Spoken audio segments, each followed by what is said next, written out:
साथियों, कल जैसे ही हमें पता चला कि पंजाब में जहां आम आदमी पार्टी की सरकार है, वहां अमृतसर में, और वो भी अमृतसर के स्वर्ण मंदिर के एकदम निकट, डॉक्टर बाबा साहेब अम्बेडकर जी की जो बहुत भव्य प्रतिमा थी, उसको उसके ऊपर चढ़ के एक युवक जो हथौड़ा लेकर बाबा साहेब के ऊपर प्रहार करके मूर्ति तोड़ने की कोशिश कर रहा है, संविधान जलाने की उसने कोशिश की, और वो भी खुलेआम दिन दहाड़े। और इतनी बड़ी सीढ़ी इतनी ऊंचाई तक लेके कैसे वो गया, हथौड़ा लेके कैसे गया? क्या पंजाब में कानून व्यवस्था नहीं है? क्या पंजाब में सरकार नहीं है? या पंजाब की सरकार के संरक्षण में इस तरह के काम करने की, कुकृत्य करने की खुली छूट है? ये तो बेहद शर्म की बात है।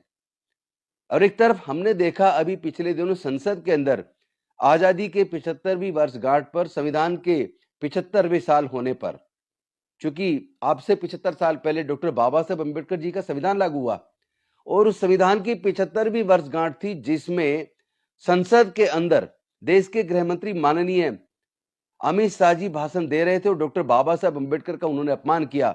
अम्बेडकर अम्बेडकर अम्बेडकर अम्बेडकर कहने का फैशन हो गया है। इतने बार अगर भगवान का नाम लिया होता तो आपको 7 जन्मों का स्वर्ग मिल जाता।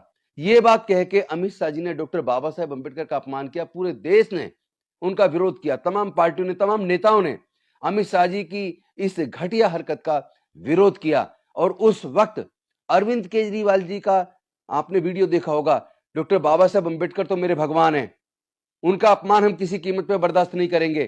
तुरंत एक के बाद एक प्रेस कॉन्फ्रेंसेस आम आदमी पार्टी कर रही थी, और उसके बाद तो एआई से बकायदा एक आर्टिफिशियल एक मूवी बना दी छोटी सी, जिसके अंदर बाबा साहेब अरविंद केजरीवाल को आशीर्वाद दे रहे, एक फर्जी वो बना दिया आर्टिफिशियल इंटेलिजेंस से।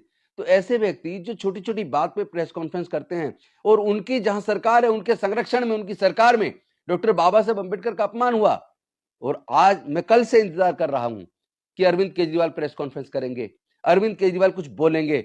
लेकिन कल से अब तक 24 घंटे हो गए, लेकिन अरविंद केजरीवाल जी का एक शब्द नहीं आया, ना कोई प्रेस कॉन्फ्रेंस, ना कोई ट्वीट, और उन्होंने तो अफसोस तक जाहिर नहीं किया। कितने शर्म की बात है। एक तरफ आप वोट पाने के लिए कह रहे हैं डॉक्टर बाबा साहेब अम्बेडकर हमारे भगवान है, हम उनका अपमान बर्दाश्त नहीं कर सकते, और दूसरी तरफ आप ही की सरकार के होते हुए बाबा साहेब का अपमान हुआ और आप चुप्पी बैठे हैं, चुप्पी साधे बैठे हैं। आपने तो मतलब शर्म आनी चाहिए आपको। आप वोट के लिए क्या क्या करते हैं, किस हद तक गिरेंगे आप?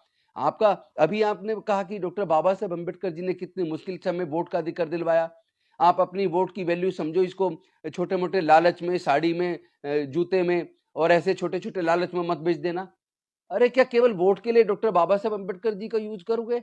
वोट के लिए एक तरफ आप बाबा साहेब अम्बेडकर लगाते हो और दूसरी तरफ शहीद भगत सिंह लगाते हो, और उनकी विचारधारा के खिलाफ काम करते हो, आपको शर्म नहीं आती? क्या करेंगे, किस हद तक गिरेंगे आप?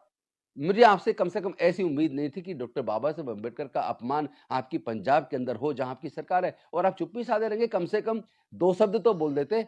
ये तो कह देते मुझे अफसोस है, और किसी घृणित मानसिकता के व्यक्ति ने ये इतना अपमानजनक काम किया है, ऐसे व्यक्ति को हम किसी कीमत पे छोड़ेंगे नहीं और बेहद सख्त सजा दिलवाए, इतना ही कह देते।